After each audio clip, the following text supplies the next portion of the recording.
నమస్కారం అండి. హ్మ్. మళ్ళీ 3, 4 రోజుల తర్వాత. సో, 'భజగోవిందం' గురించి మాట్లాడుకుంటున్నాం. ఇది చాలా గొప్ప శ్లోకం ఇది. శ్లోకము, స్తోత్రము, కవిత్వము జ్ఞానాన్నిస్తుంది. సత్సంగత్వే నిస్సంగత్వం, నిస్సంగత్వే నిర్మోహత్వం, నిర్మోహత్వే నిశ్చలతత్వం, నిశ్చలతత్వే జీవన్ముక్తి. సో, జీవన్ముక్తుడిగా బతకాలినంటే మనకు కావాల్సింది సత్సంగం అండి. మోరెవర్ సత్సంగం అంటే ఇంతకుముందు వీడియోలో చెప్పుకున్నాం. సత్పదార్థముతో సంగము లేదా సత్పదార్థము తెలిసిన వాడితో సత్పదార్థముగా ఉన్న వాడితో సంగము పెట్టుకోవడము. అంతేగాని ఏదో మనం ఆ, ఇట్లా పొద్దుపోలేదు కాబట్టి టీ కొట్టు దగ్గర రియల్ ఎస్టేట్ చేసేందుకు ఆ, వ్యాపారం చేసేందుకు వచ్చిన వాళ్ళు మేము సత్సంగం నిర్వహిస్తున్నామండి. అది కాదండి. సత్సంగం అంటే ఏదో ఒక విషయాన్ని పట్టుకొని వేలాడడం కాదు. సత్పదార్థముతో సంగం. ఆ, ఏ అలా సత్సంగం చెయ్యకపోతే ఏమవుతుంది? ఏమవుతుంది అంటే దుస్సంగం ఉంటుంది. నిస్సంగం ఉండదు. దుస్సంగం ఉంటుంది. ఆ దుస్సంగం ఉంటే వయసి గతే కామ వికార శుష్కే నీరే స కాసార క్షీణే విత్తే పరివార జ్ఞాతే తత్వే సంసార. అంటే ఇక్కడ నుంచి కాసేపు తిడుతూ ఉంటారు. ఏదో పాజిటివ్గా తిట్టినట్లు అనిపిస్తుంది, ఒక్కొక్కసారి నెగిటివ్గా తిట్టినట్లు అనిపిస్తుంది. చాలా చిన్న చిన్న పదాలండి. వయసి గతే అంటే వయసు అయిపోయిన తర్వాత ఇంకా కామ వికారం ఏముంటుంది రా. ఎలా ఉంటుంది అంటే అసలు నీరు ఎండిపోతే చెరువు ఎక్కడుంది? అంటే కలియుగంలో ఉన్నాం కదండి, కొంచెం మనం చాలా జాగ్రత్తగా ఆలోచించాలి. ఎందుకనంటే న్యూస్లో వేస్తూ ఉంటాడు, ఏదో 70 సంవత్సరాల వృద్ధుడు ఏదో పనికి మాలిన పనులు చేశాడు అంటే ఇక్కడ ప్రాబ్లం ఎక్కడ వస్తుంది అంటే మళ్ళీ వెనక్కి వెళ్దాం. వృద్ధావస్థాత్యంతాసక్త, నేను ముసలోడైనాను అనుకున్న వాడికి చింత వస్తుంది. అసలు నా బతుక్కి నేను ఇన్ని సంవత్సరాలు బతికి ఇంతవరకు ఏం చేసింది లేదు, మనశ్శాంతిగా ఉండింది లేదు. చిన్నప్పుడంతా ఆడుకుంటూ గడిపేశాను, ఇప్పుడు ఇదంతా చేస్తూ బతికేశాను, ఇప్పుడు ఏం ఆలోచించలేదే, ఇంతవరకు ఏం ఆలోచించలేదే అని ఆలోచిస్తూ ఉంటాడే కానీ ఆ, వాడు పరబ్రహ్మం గురించి ఆలోచించడు. వాడు ఎందుకంటే వాడికి అంతవరకు అలవాటు కాలేదు కాబట్టి. ఇది అన్నిటికంటే పెద్ద స్టేట్మెంట్. అలవాటు కాలేదు కాబట్టి. ఇప్పుడు వాడు నేను వృద్ధుడైపోయినాను, ఇంతవరకు నా కోసం నేనేం చేసుకోలేదే, నేను పరబ్రహ్మం అంటే ఏంది అర్థం చేసుకోలేదు, అసలు నేనేంది అర్థం చేసుకోలేదు. వాడి బతుకు ఇంతేనండి. గతవతి వాయో దేహాపాయే భార్య బిభ్యతి తస్మిన్ కాయే. అంతకంటే ఇంకేం జరగదు. ఆ వయసు వచ్చిన తర్వాత ఆలోచనలు వస్తే వాడు వృద్ధుడైనాడు. ఆ వృద్ధుడైనప్పుడు ఆ ఆలోచనలతో పడికొట్టుకు చేస్తూ ఉంటాడు కానీ పరబ్రహ్మం గురించి, అసలు నేనన్న వస్తువు గురించి ఎవరు ఆలోచించరు అని ఏదైతే చెప్పినారో అదే జరుగుతుంది. ఎప్పుడు వయసు అయిపోయిన తర్వాత కూడా ఇంకా ఏం కోరికలు అనే ఆలోచన రాకుండా ఉంటే జరిగేది అదే. అలాంటి ఆలోచనలు వస్తే నిజంగానే ఆ వయసు అయిపోతే కామ వికారాలు మనసులో ఉండవు. నీరు ఎండిపోతే చెరువు ఎక్కడ ఉంటుంది? నీళ్లు ఉంటే దాన్ని చెరువు అంటారు. అట్లనే క్షీణే విత్తే, విత్తము అంటే డబ్బు. డబ్బులేం లేవు నా అంటే ఇంకా ఆడికి పరివారం ఏముంటుంది? కొన్ని రోజులు ఉంటారు మొహమాటానికి, ఆ తర్వాత నువ్వు తిండి పెట్టట్లేదు బాగానే వెళ్ళిపోతారు వదిలేసి. సేమ్ టు సేమ్ అలాగే తత్వము అర్థమైన వాడికి సంసారం ఉండదు. అంటే తత్వం అర్థమైన వాడు సంసారాన్ని వదిలేసి వెళ్ళిపోతాడని చెప్పలేదు. సంసారాన్ని వదిలేసి ఎక్కడికి వెళ్తాడండి? ఇక్కడ పెద్దలు ఒక చిన్న కథని చెప్తారు.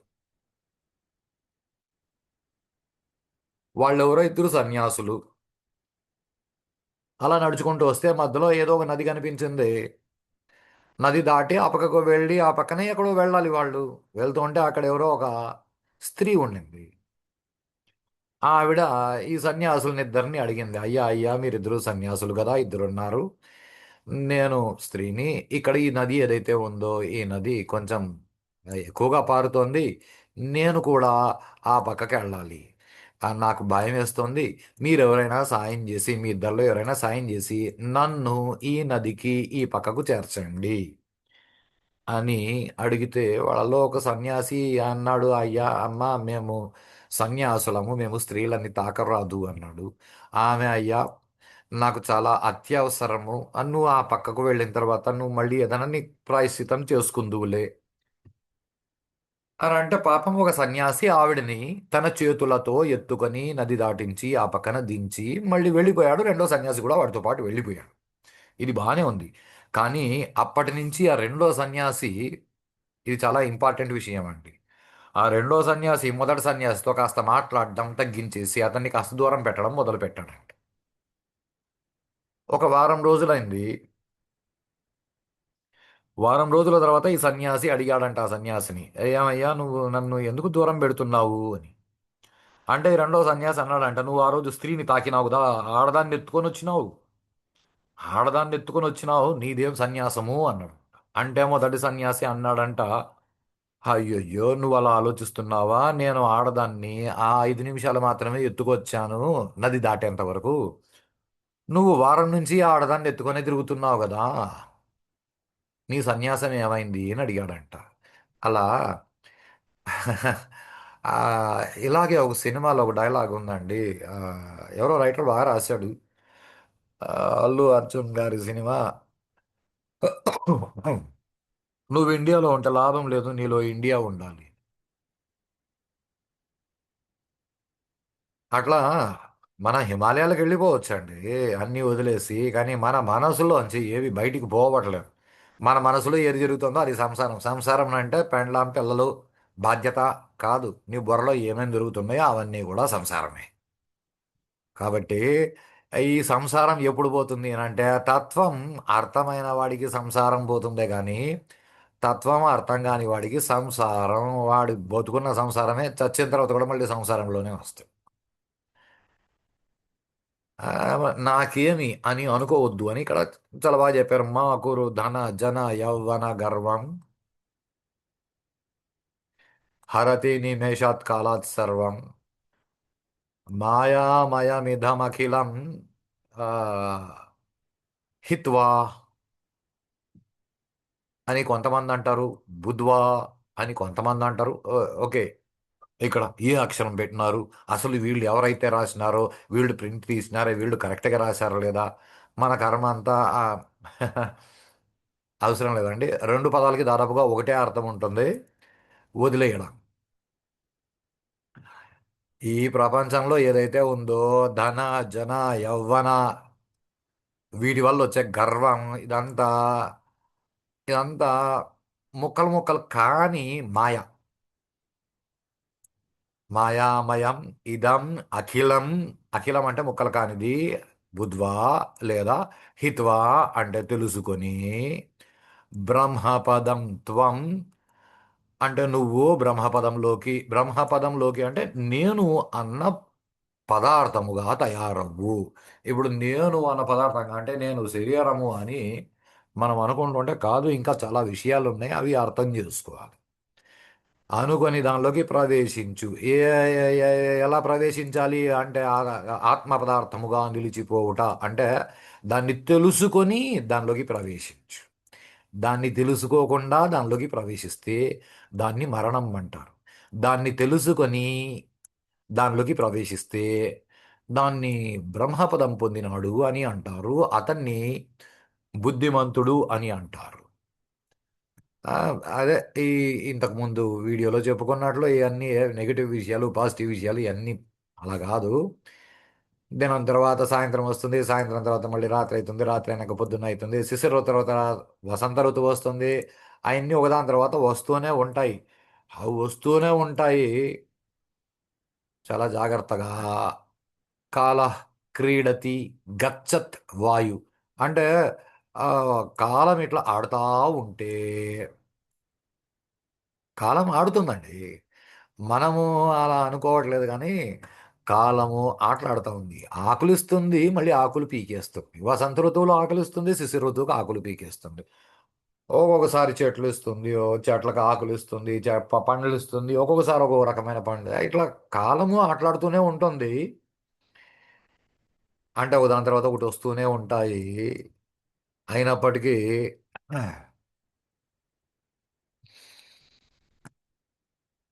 అది ఆడుతూ ఆడుతూ ఆడుతూ మన ఆయువుతో కూడా ఆడుకుంటుంది.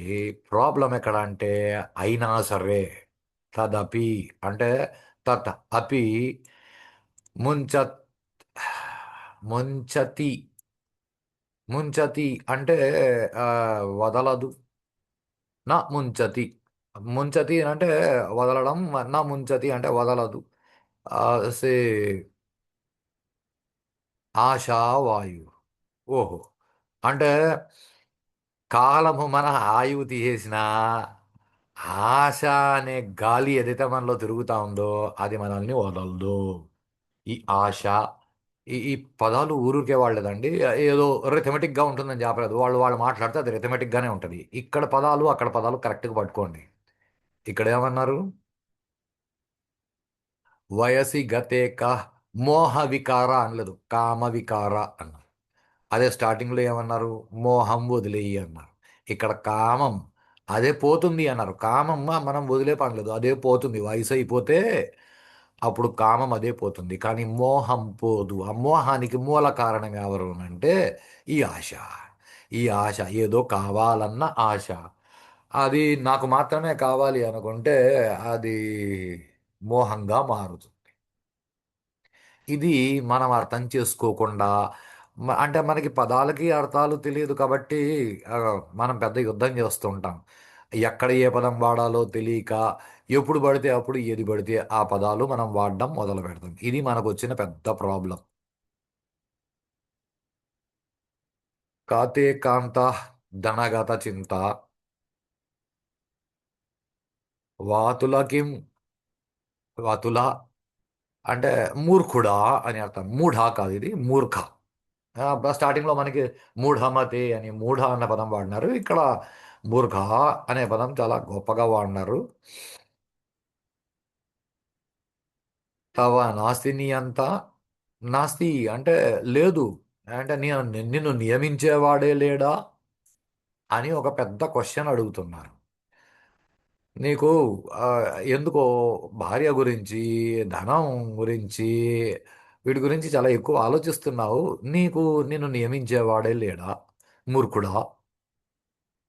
ఈ మూడు జగాలల్లో సజ్జన సంగతి ఏదైతే ఉందో సత్సంగత్వే నిస్సంగత్వ, ఆ సజ్జనల యొక్క సంగతి కాకుండా భవతి భవార్ణవ తరుణే నౌక, ఈ సజ్జన సంగతి కాకుండా వేరే ఏది నేను ఉన్నాను, నేను సంపాదిస్తున్నాను, నేను గాంగా ఇది చేస్తున్నాననే వీటి నుంచి నిన్ను రక్షించేందుకు పనికొచ్చే ఒకే ఒక నౌక మూడు లోకాలలో ఈ సత్సంగం ఒకటేరా. దీన్ని నువ్వు పట్టించుకోలేదు అనుకో, ఈ సత్సంగాన్ని నువ్వు పట్టించుకోలేదు అనుకో. ఇది చాలా ఇది చాలా ఏముంది, ప్రతి ఒక్కటి ముఖ్యమైనదే గురువులు ఇచ్చేటివి. జటిలో అంటే నువ్వు ఆ, మనం మామూలుగా చూస్తుంటాం కదండి, ఏదో నాకు చదువులు వచ్చారు వాళ్ళు జడలు జడలు అలా వేలాడుతూ ఉంటాయా. జటిలో ముండి అంటే ముండి అంటే గుండు గీచుకున్న తల. ఆ లుంచిత కేశ, ఆ, లుంచితము అంటే కూడా ఆ లుంచిత లాగడం, పీకడం అంటే నెత్తిన జుట్టు అంతా పీకించుకునేసిన, పీకించుకొని నువ్వు గుండు కొట్టించుకున్నా లేదా జటలు వేసుకున్నా అంటే జుట్టుతో ఉన్న జుట్టు తీసేసిన, కాషాయాంబర బహుకృత వేషాను కాషాయం కట్టుకున్నా, పశ్యన్నపి చన పశ్యతి మూఢో హ్యుదర నిమిత్తం బహుకృత వేష. నువ్వు అసలు ఏది చూడాలో దాన్ని నువ్వు చూడకుండా నువ్వు ఇట్లాంటి వేషాలు ఎన్ని వేసినా ఏం ఉపయోగం లేదు నాన్న. సత్సంగం చెయ్యి. నువ్వు ఈ వేషాలన్నీ వేస్తే దానివల్ల ఏ ఉపయోగము లేదు. ఇది ఆ, ఒక రకంగా చెప్పాలి అంటే ఆ రోజుల్లో ఆ రోజుల్లో జీన్సులు టీ షర్ట్లు లేవు కదండి. ఆ రోజుల్లో జీన్సులు టీ షర్ట్లు లేవు. ఆ రోజుల్లో స్టైల్ అంటే ఆ, ఏదో జటాధారి లేదా ఆ, గుండు గీచుకున్న వాడు అంటే సన్యాసి. ఏంటంటే మిగతా వాళ్ళకందరికీ ఆ, ఏమంటారు, శిఖ ఉంటుందండి.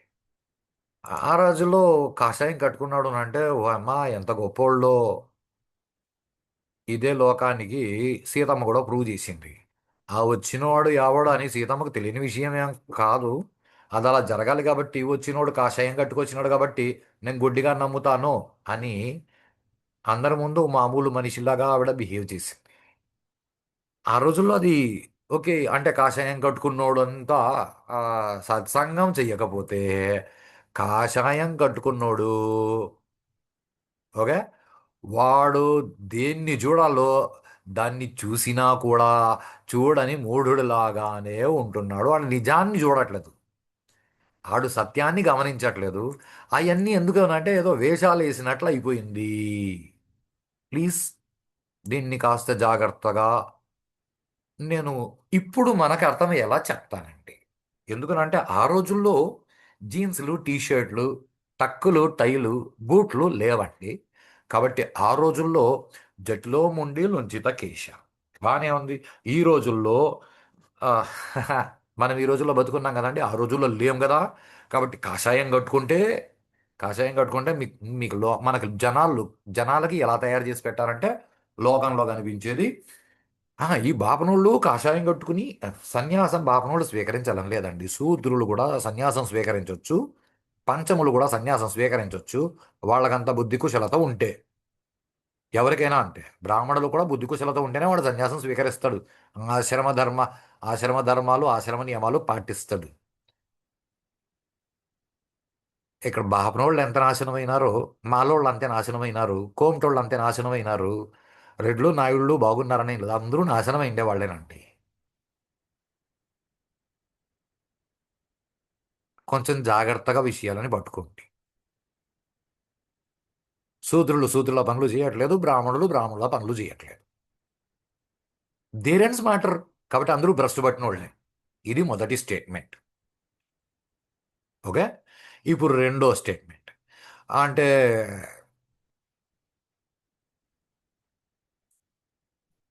ఇప్పుడు ఈ ఈ మొదటి స్టేట్మెంట్ క్లియర్గా అర్థమైంది కాబట్టి ఇప్పుడు బాపనోళ్ళు అని మాట్లాడే పని లేదు. ఎందుకంటే అందరూ భ్రష్టు పట్టిన వాళ్ళే. ఇది మొదటి స్టేట్మెంట్. అంటే బాపనోళ్ళని ఎవరు కామెంట్ చేయట్లేదు, మిగతా వాళ్ళని ఎవరు కామెంట్ చేయట్లేదు. అందరినీ కలిపి కామన్గా నేను కామెంట్ చేస్తున్నా, ఎవరి పనులు వాళ్ళు చెయ్యట్లేదు.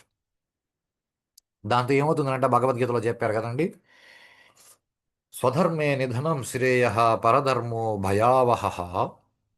అంటే ఇది సంస్కృతంలో ఉంది కదండి, మాకు అర్థం కాదంటారేమో. అందుకే దీన్ని తెలుగులో కథ రూపంలో చెప్పినారండి. కుక్క పని కుక్క, గాడిద పని గాడిద చేయాలి. స్వధర్మం ఎవరి పనులు వాళ్ళు చేయాలి. ఏ బాపనోళ్ళు ఎట్లా చేయాలన్నా, ఏ కషాయోళ్ళే మాంసం కొట్టాలన్నా మేము మాంసం కొట్టకూడదా అని బాపనోళ్ళు వచ్చినారు అనుకో, అయ్యా అవన్నీ తప్పుడు పనులు అవుతాయి. అలాగే కడుపు నింపుకోవడానికి ఇప్పుడు జనాల బతుకు ఎలా ఉందంటే, ఓ కాలంలో కడుపు నింపుకోవడానికి బహుకృత చాలా వేషాలు వేసేవాళ్ళండి. కాషాయం కట్టి జటలు పెంచుకొని లేకపోతే గుండు గీచుకొని మేము సన్యాసులు అని చాలా వేషాలు ఆ రోజుల్లో అందరూ వేసేవాళ్ళు. ఇప్పుడు కూడా వేషాలు వేస్తున్నారు. కాకపోతే ఇక్కడ తేడా వచ్చిందండి.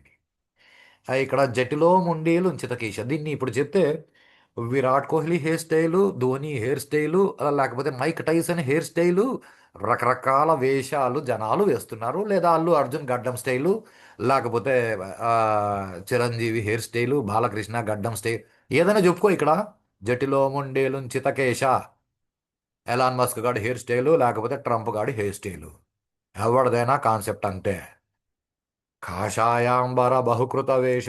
ఆ రోజుల్లో కాషాయం స్టైల్ కాబట్టి అది వేసినారు. ఈ మధ్యకాలంలో టక్ టై, బ్లూ కోటు బ్లాక్ కోటు, దానికి మళ్ళీ టైకి ఇంకొక రకమైన టై ఉందంట. చిన్నగా మెడలో ఆడవాళ్ళు రిబ్బన్ కట్టుకుంటారు అలా, బటర్ఫ్లై లాగా వస్తుందంట, బఫ్ అంటారంట. అట్లాంటి టై వేసుకుంటే ఇవన్నీ రకరకాల వేషాలు జనాలు వేస్తున్నారండి. ఆడు మనిషి అన్న సంగతి మర్చిపోయి రకరకాల కోతి వేషాలు మనుషులు వేస్తున్నారు. అసలు విషయం తెలుసుకోనంత వరకు వాడు ఏదో కడుపు కోసం ఎన్ని ఆ రోజుల్లో బెటర్ అండి, కడుపు కోసం మాత్రమే వేషాలు వేసారంటే ఆకలి తీర్చుకోవడానికి వేషాలు వేసేవాళ్ళు. అదర్ దాన్ రావణాసురుడు లాంటి మూర్ఖులు తప్ప మిగిలిన వాళ్ళందరూ కడుపు నింపుకోవడానికి వేషాలు వేసినారేమో. జస్ట్ కడుపు నింపుకోవడానికేనండి. ఇప్పుడు కడుపు నిండినోడు పక్కన వాళ్ళ కడుపు కొట్టేందుకు కూడా వేషాలు వేస్తున్నారండి. చాలా జాగ్రత్తగా ఆలోచించండి. నేను ఆ, నేను అని నేను అనట్లేదు. సహజంగా మీ అందరికీ కూడా ఇలాగే ఉంటుంది. ఎందుకంటే మీ ఎదురుగా ఒకడు టక్కు టై కట్టుకొని వావ్ యు నో అని ఇంగ్లీష్లో మాట్లాడి పక్కకు పిలిచి, if you don't mind can you offer me a cigarette. ఎందుకంటే ఇలాంటి స్నేహితులు నాకు చాలామంది కలిసారండి. ఆడ మగ తేడా లేకుండా కలుస్తారండి.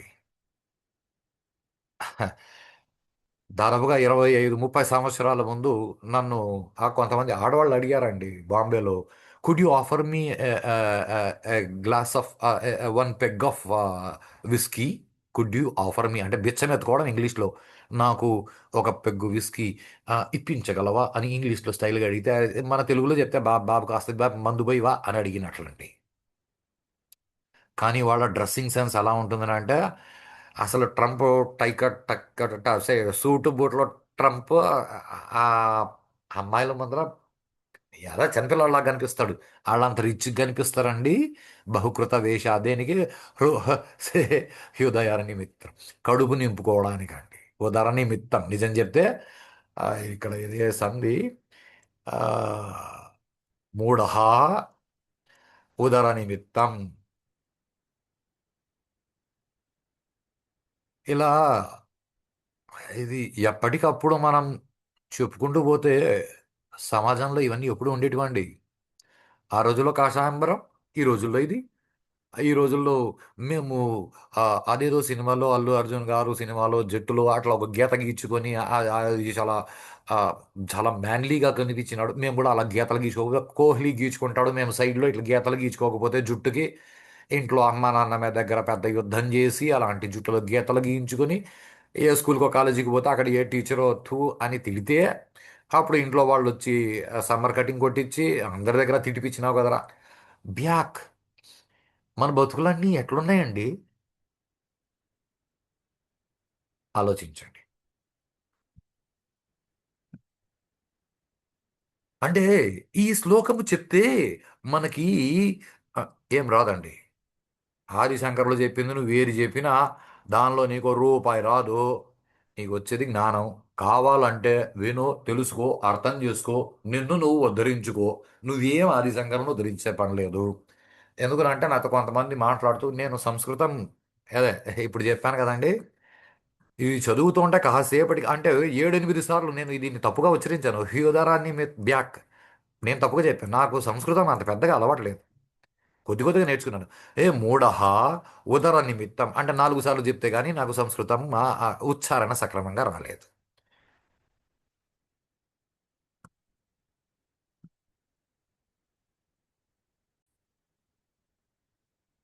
ఓ ఉచ్చారణ పక్కకు పెట్టండి, అసలు ఆలోచించడం కూడా రాలేదు మాకు. ఎవడు తెలుస్తాడండి జీవితంలో ఆ? ఈ ఈ సంస్కృతం ఎప్పుడైతే అంటే దాదాపుగా ఒక 10-20 సంవత్సరాల ముందు సంస్కృతం పదాలు మెల్లిమెల్లిగా నేర్చుకోవడం మొదలు పెట్టాను. ఒక గొప్ప వ్యక్తి ఏదో సన్యాసాశ్రమంలో ఉండి ఆ తర్వాత ఇటువైపు వచ్చిన వ్యక్తి ఆయన దగ్గర కూర్చొని కొద్ది కొద్దిగా అంటే పెద్ద గ్రామర్ నాకు రాదు. ఆయనతో మాట్లాడుతుంటే ఆయన ఏదో సంస్కృతాన్ని నేర్పుతూ ఆయన జీవనోపాధి ఆయన చూసుకుంటున్నాడు. ఆయన పిల్లలకు సంస్కృతం నేర్పుతూ ఉంటే ఆ పిల్లలు ఎవరో మాట్లాడుతూ ఒక మాట అన్నారు. అంటే మేము సంస్కృతాన్ని ఎందుకు నేర్చుకుంటున్నావు అని నేను చాలా చాలా క్యాజువల్గా అడిగాను. ఎందుకు బా సంస్కృతం అంటే సంస్కృతాన్ని ఉద్ధరించడానికి సంస్కృతాన్ని నేర్చుకుంటున్నాను. నాకు గట్టిగా నవ్వు వచ్చింది. మనం సంస్కృతాన్ని నేర్చుకుని మనం ఏం సంస్కృతాన్ని ఉద్ధరించే పని లేదండి. మనం సంస్కృతాన్ని నేర్చుకుంటే మనల్ని మనం ఉద్ధరించుకోగలం.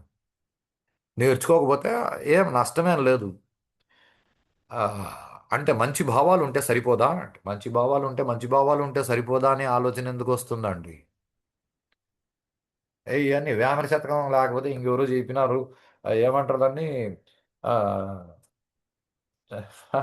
మంచి చిత్తవృత్తులు లేని శివ పూజలు ఎలా అంటే శివ పూజలు వదిలేయి అని అర్థం కాదు. మనం అలాగే అర్థం చేస్తాం, చిత్తశుద్ధి లేని శివ పూజలు ఎలా. అసలు అక్కడ చెప్పింది ఏమనంటే చిత్తశుద్ధితో శివ పూజ చేయరా అని చెప్పినారు. చిత్తశుద్ధి లేని శివ పూజలు ఎలా అంటే శివ పూజలు చిత్తశుద్ధి ఉంటే చాలు. శివ పూజలు అవసరం లేదు అని ఎవ్వరు అనలేదండి.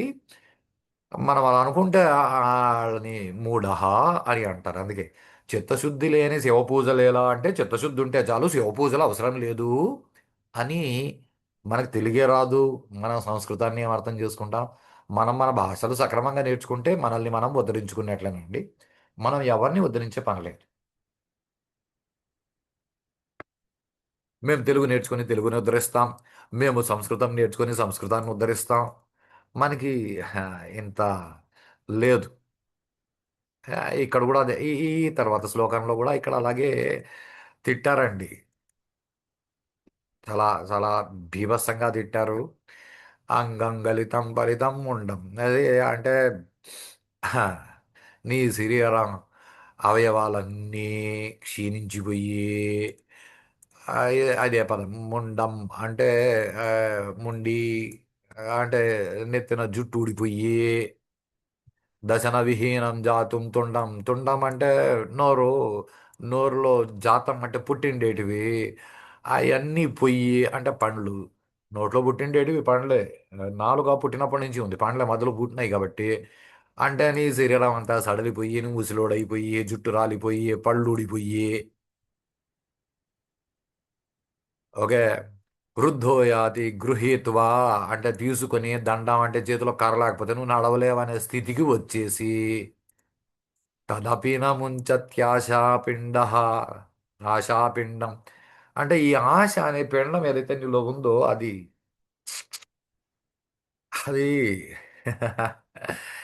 నువ్వు వదలట్లేదు. దాన్ని వదలడానికి ప్రయత్నం చెయ్యి. దాన్ని వదలడానికి ప్రయత్నం చేయాలంటే నువ్వేం చేయాలి?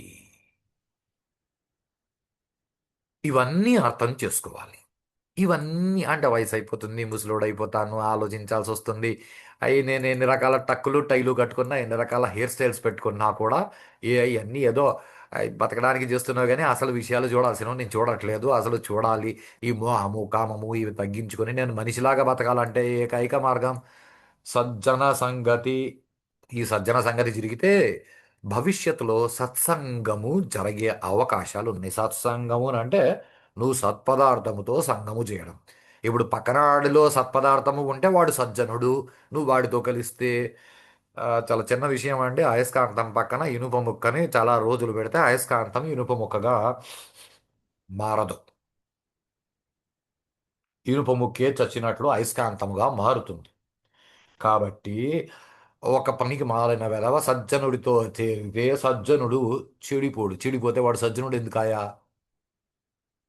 కాబట్టి ఏ, నేను పనికి మాలినోడైతే నేను పక్కనాడితో పక్కనాడు సజ్జనుడు అని నేను డిసైడ్ అయితే నేను వాడితో ఎన్ని రోజులు తిరిగినా వాడు అలాగే ఉంటాడు కానీ వాడు నా వల్ల భ్రష్టు పట్టాడు.